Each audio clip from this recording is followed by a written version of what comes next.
El agujero de las pensiones se incrementa cada año y va devorando todo lo que encuentra a su paso. Todos los agentes políticos son conscientes de que el sistema necesita cambios, pero los intereses creados con los votantes les hacen imposible llevar a cabo reformas de calado. Hoy, después de leer el informe del Instituto Juan de Mariana, Las pensiones en España, una propuesta de reforma real y sostenible, quiero presentaros con 8 propuestas de reforma que se podrían implantar de manera casi inmediata y permitirían que no solo se hiciera sostenible el sistema, sino que también aportarían mayor seguridad a los jubilados de ahora y del futuro. Para hacer el vídeo más ameno, no incluiré demasiados datos y cifras de cómo las reformas van a afectar económicamente al sistema. Si queréis profundizar en esto, os recomiendo leer el informe y sus notas a pie de página. Para poder captar bien los puntos que voy a comentar, es importante entender a grandes rasgos cómo funciona el sistema de pensiones español, sus principales cifras y algunos de los errores más comunes. Si tenéis dudas sobre esto, os recomiendo ver primero este otro vídeo, que hice hace algún tiempo. Lo dejaré también en la descripción, para que podáis consultarlo cuando queráis. Bien, dicho esto, vamos con las soluciones. El informe se centra en las reformas que afectan directamente a la seguridad social y al ahorro privado de los pensionistas, pero siendo conscientes de que España necesita reformas también en otros ámbitos, véase en materia laboral, en educación, en materia tributaria, que también afectarían a la sostenibilidad del sistema. Las primeras 6 propuestas afectan directamente a la seguridad social. La primera pasa por, y cito textualmente, abrir el debate sobre la fórmula para la revalorización de las pensiones. Para los que no lo sepáis, en 2013 se planteó una fórmula de revalorización de las pensiones que pretendía sustituir al IPC para calcular el incremento de las pensiones. De lo que se trataba era de actualizar la pensión en función de la coyuntura. Te decían, en los años en los que la inflación sea alta, aumentaremos vuestra pensión para que no perdáis demasiado poder adquisitivo hasta un límite máximo. Y en los años de deflación, reduciremos la pensión hasta un límite máximo también. Pero resulta que esto no salió nada bien. Y después de varios años de inflación negativa, cuando el IPC superó al índice, los pensionistas presionaron tanto a los políticos que tuvieron que retirar la medida. Los autores achacan el fracaso de este índice a un diseño demasiado complejo, a una comunicación deficiente a los ciudadanos y a un debate político demasiado sesgado. Lo que sí que tienen claro es que necesitamos una alternativa cuanto antes. Entienden que es una buena experiencia la de otros países europeos, que han actualizado este índice de tal manera que tenga en consideración las cotizaciones sociales y la evolución de los salarios. Se podría añadir a lo anterior una consideración del nivel de precios, para poner un tope máximo a la pérdida de poder adquisitivo en los años en los que el IPC sea muy elevado. La segunda reforma pasa por unificar los distintos regímenes de la seguridad social en uno solo, con iguales normas para todos, incluyendo también, a ser posible, a los funcionarios. El colectivo más vulnerado o más afectado por esta reforma sería claramente el de los autónomos. En el informe se propone, por un lado, incluirlos en el régimen general con el resto de trabajadores, pero al mismo tiempo dejando que mantengan sus propias bases de cotización. Recordemos que para un trabajador por cuenta ajena, la base de cotización es el salario bruto, salario mensual bruto. En cambio, un autónomo tiene más mano para determinar cuál es la base de cotización, por la naturaleza de su labor. Pero lo que hay que entender es que esto no significa en absoluto que salgan muy beneficiados. Simplemente pueden decidir contribuir más o menos y recibirán en el futuro más o menos pensión. El tercer punto a tratar es el ajuste de las reglas paramétricas de acceso al sistema. ¿Pero qué quiere decir esto? Pues en el informe se proponen 2 cambios importantes. Ampliar el periodo de cálculo de la base de la pensión a toda la vida laboral, con un factor, eso sí, que permita excluir los 5 o 10 peores años de su carrera.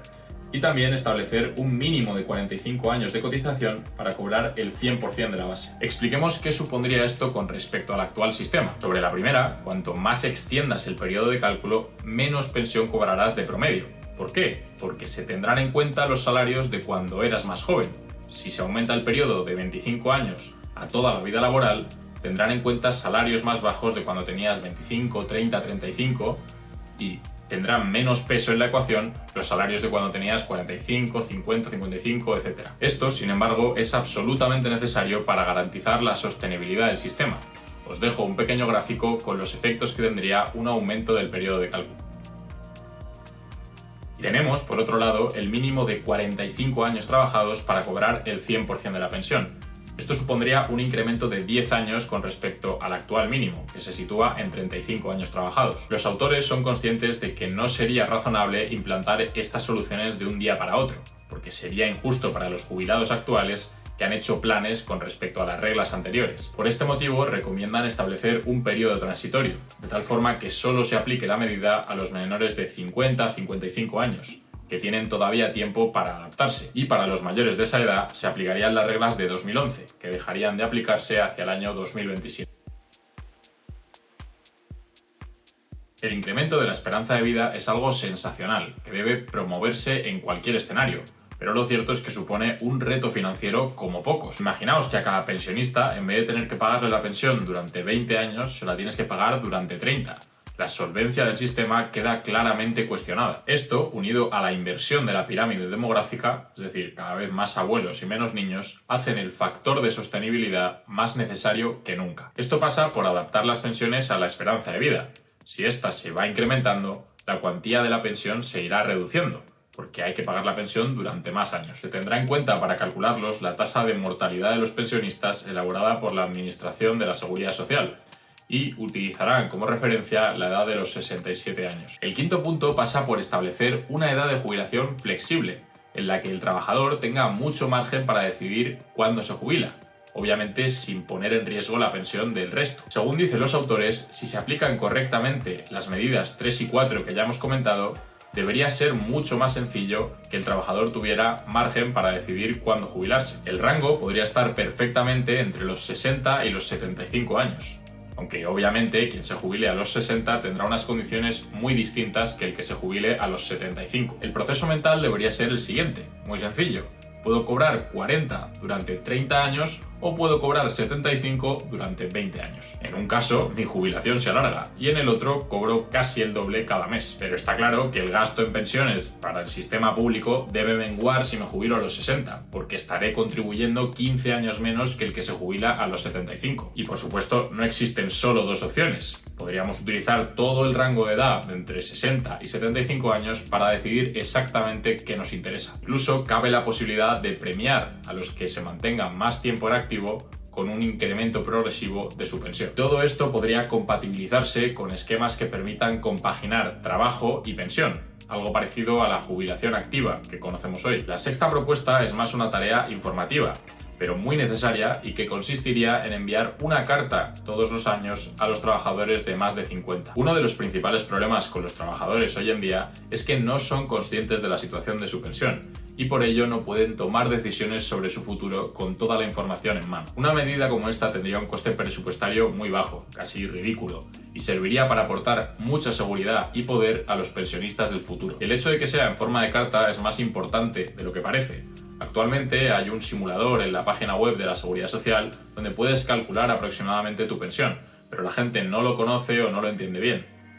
En cambio, una carta que te llegara anualmente a tu buzón es mucho más probable que la leas, y sobre todo si está bien desarrollada y con los puntos claves marcados. Esta carta debería incluir al menos lo siguiente: reglas paramétricas de acceso al sistema, vigentes en el momento de la notificación, por ejemplo, años cotizados para cobrar el 100% de la pensión, las reglas de cálculo, años cotizados por el trabajador al momento del envío de la carta y la base media de cotización del trabajador en ese momento, con todo lo cotizado durante su vida laboral, y alguna otra información. Sería interesante incluir también 3 posibles escenarios: el optimista, el pesimista y el estándar, de tal manera que el trabajador podría ver, dependiendo de cuánto trabaje y hasta cuándo, cuál va a ser su pensión. Con todo esto podría tomar una decisión más que informada sobre cuándo retirarse, sobre si complementar con ahorro privado su pensión, etc. Vamos ahora con 2 soluciones para incentivar el ahorro de los trabajadores. Lo primero sería incentivar el ahorro a través de los planes de empresa.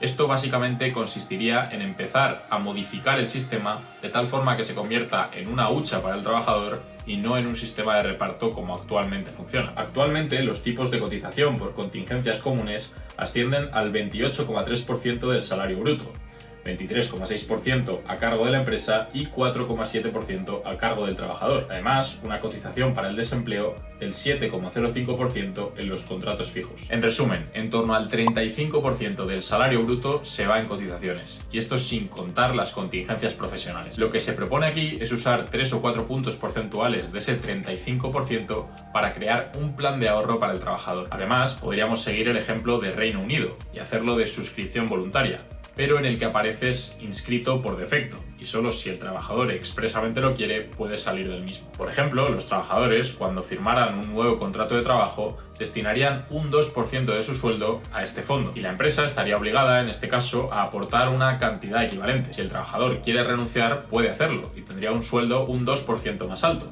pero estaría renunciando al 2% que le estaba otorgando la empresa en su favor. Con este esquema, todos realizarían un pequeño esfuerzo: la seguridad social, los servicios públicos de empleo, la empresa y el trabajador, y alcanzaríamos un total del 7-8% del salario para destinar a este fondo de ahorro. Es una propuesta bastante ambiciosa para el corto plazo, sobre todo si queremos que la seguridad social renuncie al 4% de la cotización, pero siempre podemos empezar con números, con porcentajes más reducidos e ir progresivamente incrementándolo. Esta medida permitiría incrementar la independencia de los trabajadores frente al Estado, frente a la seguridad social, y también independencia y libertad para decidir qué hacer con su dinero. Octava y última medida: SICAV para todos. Las SICAV, o sociedades de inversión de capital variable, son el vehículo perfecto para canalizar el ahorro de los trabajadores durante sus años más productivos. Y esto por dos motivos. El partícipe solo tributa cuando retira, con beneficios, el dinero invertido.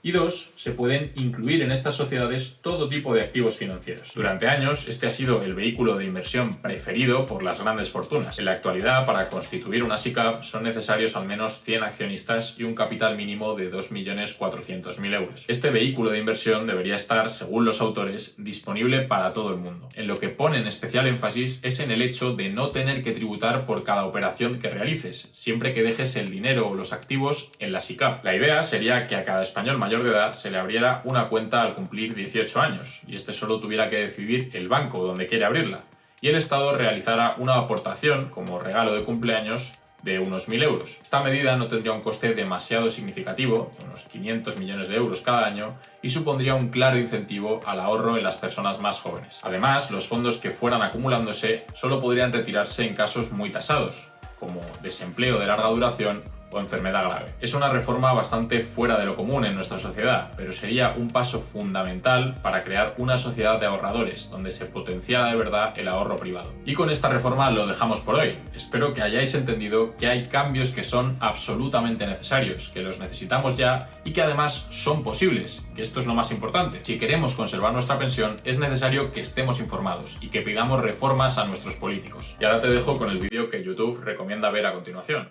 A ver si acierta. Y ya que estamos, suscríbete.